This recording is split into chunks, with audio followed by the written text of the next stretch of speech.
V poslanski skupini Socialnih demokratov smo prepričani, da bi po veliki odsotnosti na posvetovalnem referendumu, skoraj 90-odstotni, potem ko je stroka izrazila vrsto pomislekov na vsebino predlaganih rešitev, bilo potrebno zdaj ponovno soočiti stroko, različne poglede po občinah, predvsem pa tudi koalicijo in opozicijo, ne pa samo koalicijske stranke, in iskati skupne rešitve.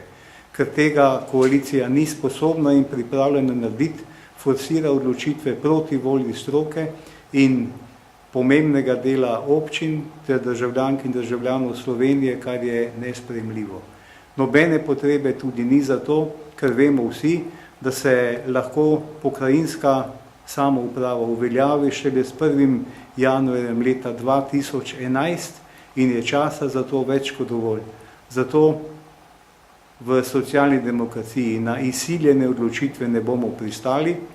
Pričakujemo, da se tega zaveda tudi koalicija.